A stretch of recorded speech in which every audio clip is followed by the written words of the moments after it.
Hi everyone, Sharee here from Ashima Living. I help busy, burnt out mums overcome anxiety and depression naturally and without nasty side effects using, you might hear my dog, my mum's dog having a drink of water there, using herbal medicine, clinical nutrition, yoga and mindfulness. And today I wanted to talk about if you are suffering from anxiety or depression coupled with either polycystic ovarian syndrome, so ovarian cysts, fibroids, endometriosis, or even just wacky cycles, irregular bleeding, heavy bleeding, those kinds of things, then you might actually have this one issue that could be behind both the anxiety and depression and these female reproductive issues, and that is estrogen dominance.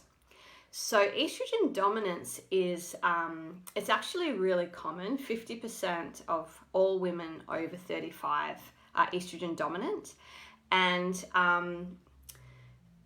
it's hard to test for with a standard GP test. I'll go into testing a bit later, but basically you may not have estrogen that's wildly out of the reference range or even out of the reference range at all, but what it really is often the estrogen relative to the progesterone is too high. So the estrogen is dominant over that progesterone. So really you could say it's also a low progesterone relative to the estrogen.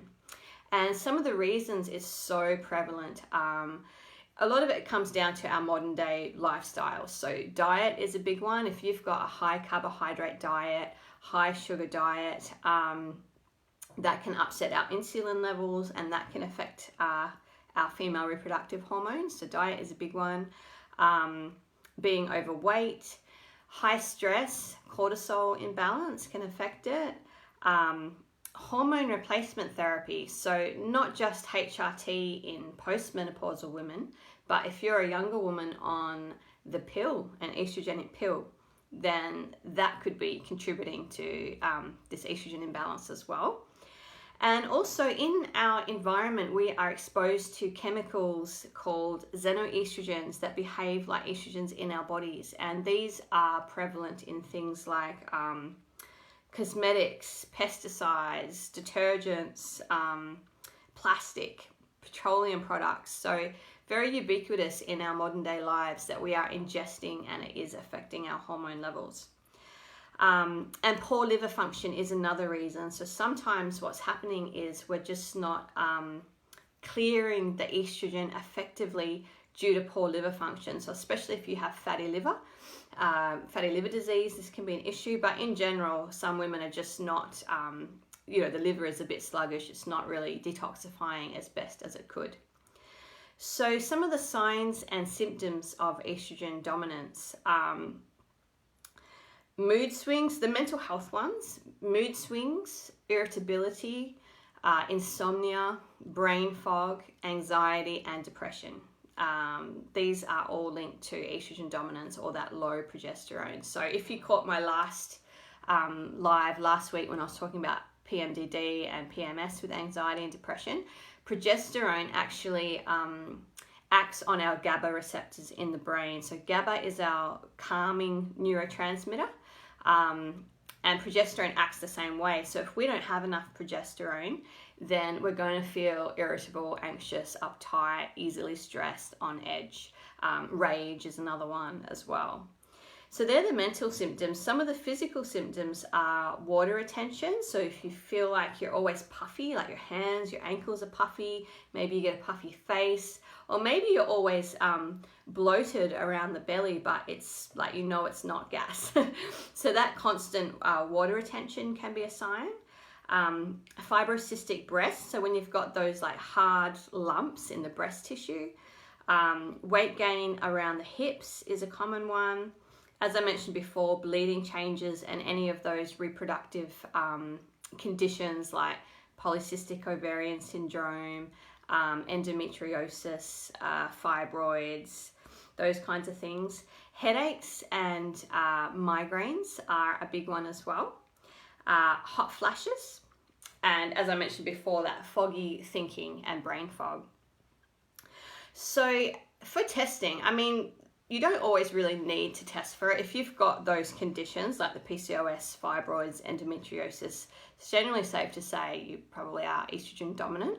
If you're not sure and you've got more of those general symptoms, as I mentioned before, the GP test that you get where you measure, like serum or blood hormones, isn't that reliable, because on those tests, they're looking for like wild, deficiencies or excesses in hormones, whereas this is a lot more subtle, just between that ratio of estrogen and progesterone. So there is another test called the Dutch test, which is a urine test, and that measures 35 hormones as well as a lot of their metabolites, so you can see how you're breaking them down, if your liver is excreting them properly, and it looks at your adrenal hormones as well and the interplay between them.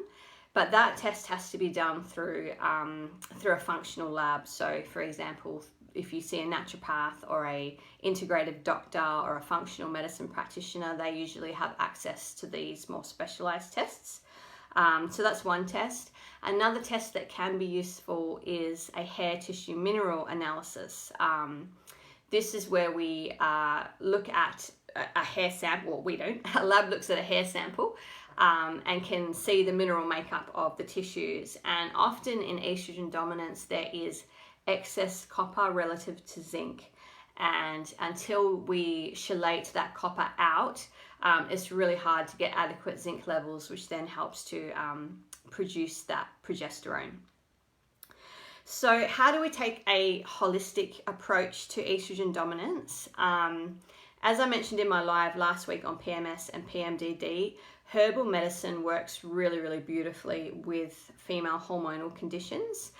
So there are herbs that are able to act on our hormone receptors and behave like hormones, so we can kind of lift that progesterone influence with herbs.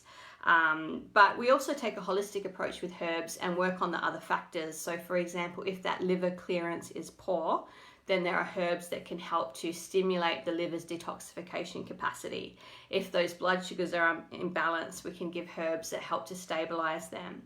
If there's a lot of cortisol or there's too much stress hormones, then we can give herbs that help to calm and soothe the nervous system and bring that cortisol down. So it is really a holistic approach where we get to the underlying issues of what's going on.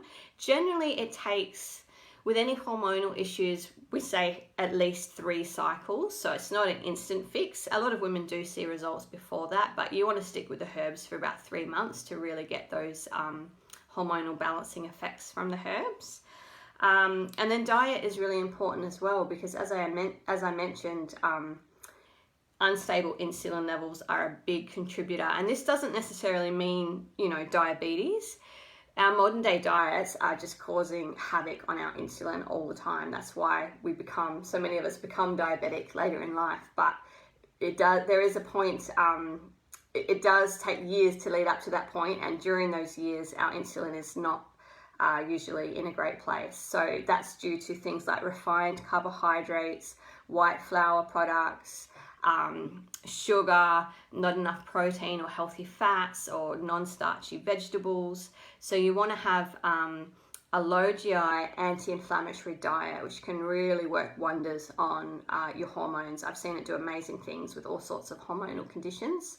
I actually have a comprehensive free diet download with meal suggestions that I give to my anxiety patients.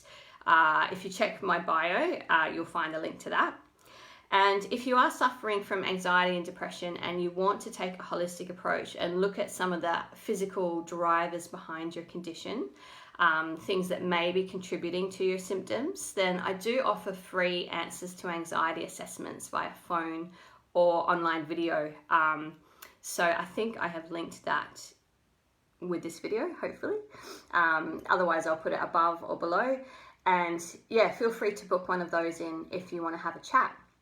So thanks so much for watching. Next week, we will be talking about postpartum anxiety. This month is all about women's hormones and anxiety and depression. So next week will be postpartum anxiety.